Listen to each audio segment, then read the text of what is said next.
The Foreign Office, November the 2nd, 1917.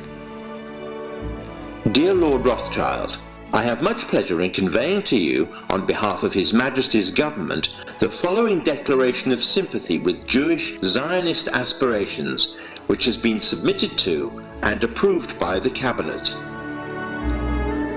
So it's possibly the most famous letter in modern Jewish history, and it begins with 3 words: Dear Lord Rothschild. Why was it that this letter was sent by the Foreign Secretary to your great-uncle Walter?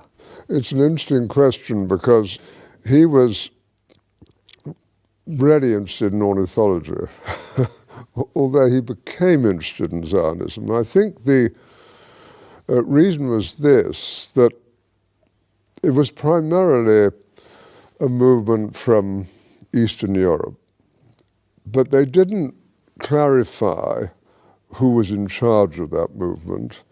And in addition, it was, after all, in Great Britain. So they felt that the Rothschild family should be the one to whom it was addressed. And Walter was Lord Rothschild, and he was a Zionist. And those really are the background reasons. So Walter received the Balfour Declaration, and I have a copy here. And I wonder if I could possibly ask you to read it for us. Yes, indeed. Yeah. I'm going to put on my spectacles to make sure I read it accurately. His Majesty's Government view with favour the establishment of Palestine as a national home for the Jewish people, and will use their best endeavours to facilitate the achievement of this object, it being clearly understood that nothing shall be done which may prejudice the civil and religious rights of existing non-Jewish communities in Palestine, or the rights and political status enjoyed by Jews in any other country. I should be grateful if you would bring this declaration to the knowledge of the Zionist Federation. Yours, Arthur Balfour. And here it is, the Balfour Declaration. What do you feel when you see it here? I genuinely feel it's one of the most extraordinary moments in the history of the Jewish people. If you think it took 3,000 years to get to this, and then you say, how did this miracle happen? It's the most incredible piece of opportunism. I mean, if you think you had an impoverished would-be scientist, Chaim Weizmann, who somehow gets to England, meets a few people, including members of my family, seduces them. He has such great charm and conviction. He gets to Balfour, and he unbelievably persuades Balfour and Lloyd George, the Prime Minister, and most of the ministers, that this idea of the national home for Jews should be allowed to take place. I mean, it's so unlikely. Then he's, starts to fight a difficult battle with the British cabinet, and this letter goes through 5 drafts, as you know. And in the end, it comes out as a rather compromising letter. I mean, the essential point is there for the Jewish community to fasten on to. You have the first bit, which promises a national home rather than the national home, and then you have the bit that nothing that's to be done should in any way harm the Arab community. But you come back to the big point, which is that this is perhaps the greatest event in Jewish life for thousands of years. And it's a miracle that it took place. And of course, the Rothschild family then as now filled 2 roles, because it wasn't just a leader of diaspora Jewry, it also played a very significant role in the early years of the establishment of the pioneer communities in Israel as well. There were 2 branches of the Rothschild family primarily concerned. One in France through Baron Edmond Rothschild, who was the one who responded to the Russian programs of the 1880s. In England, there was a divide.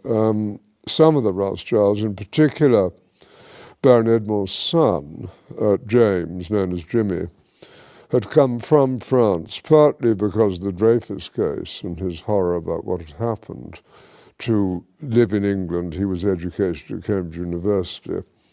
And he married an English girl, Mrs. James de Rothschild, and she became a leader at a very young age. She was only 17 when she started writing to Weizmann and introducing him to the British establishment.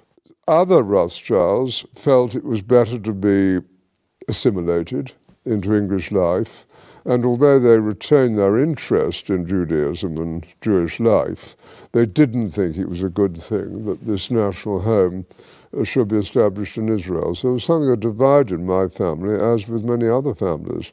I wonder, as somebody who moves in the highest echelons of British society and is very close to Israel, whether you in your life feel a tension between concern for Israel and loyalty to Britain? No, I don't personally feel that. I mean, I've been completely committed to Israel since the early 1960s and have been there every year since. So I don't feel that conflict, but I, of course, feel a huge loyalty to Great Britain.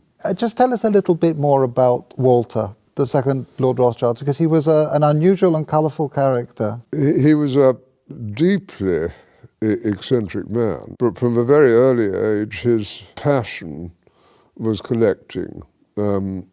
He rode about Tring Park on a giant tortoise. He had a zebra carriage. A carriage pulled by zebras. Yes. He collected on a massive scale birds, insects, fleas, It was butterflies. the largest single collection created by a single individual. I think that's true. I think certainly in Great Britain, I think probably anywhere, he was the greatest collector of ornithological material. His niece, Miriam, writes that for 2 years, as one of his eccentricities, he didn't open any of the letters that were sent to him and stuffed them away into wicker baskets. And it does make you wonder what would have happened if the Balfour Declaration, the letter had been one of those letters that he'd actually, Yes, stuffed.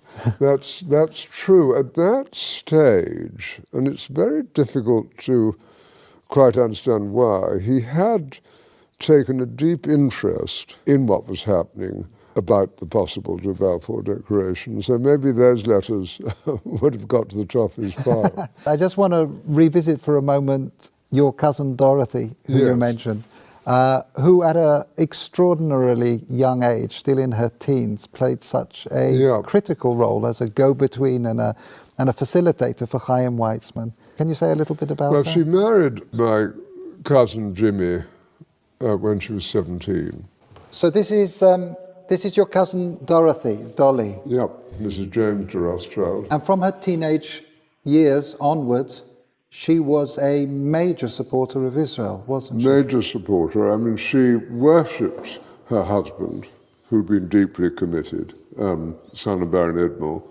It was due to him, I think, that she became interested. But once she became interested, she became passionately interested.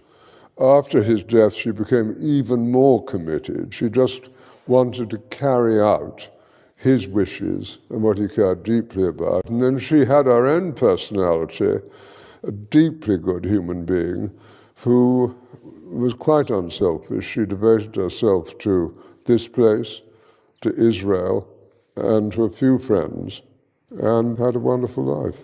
And you can read letters from her to Weizmann and from Weizmann to her when she was only 17. And what she did, which was crucially important, was to connect up Weizmann with the British establishment. I think she also trained him in how to deal. She helped educate how to and it's conduct himself. At that age, but she did sort of tell Weizmann, how to kind of integrate, how to insert himself into British establishment life, which he learned very quickly. So I'm here in the Waddesdon Manor archives, where there is a treasure trove of remarkable documents from the time of the Balfour Declaration.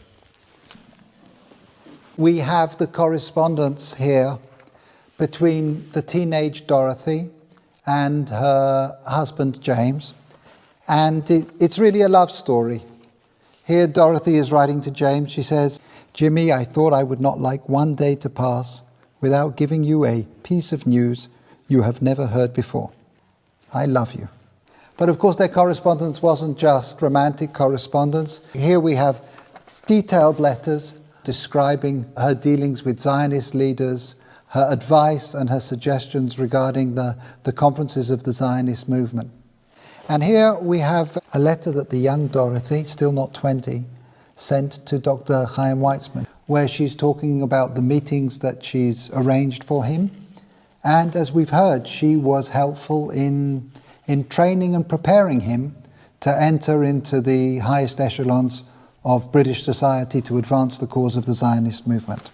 She was an important character in your life as well. She really introduced you to Israel in some way. She was a crucially important character in my life. I became a trustee of Yad Hanadiv over 50 years ago. Which is the Rothschild Philanthropic Foundation. Yes, being our foundation. And I think I first went in 1962. Can you share with us your sense of what things have been changing in Israel since that first visit? Yes. As Israel, I think, became more and more successful in all sorts of ways, industrially successful, absorption successful, technologically successful, great universities, the problems with the wars that took place, being the clearest examples, of security became more paramount.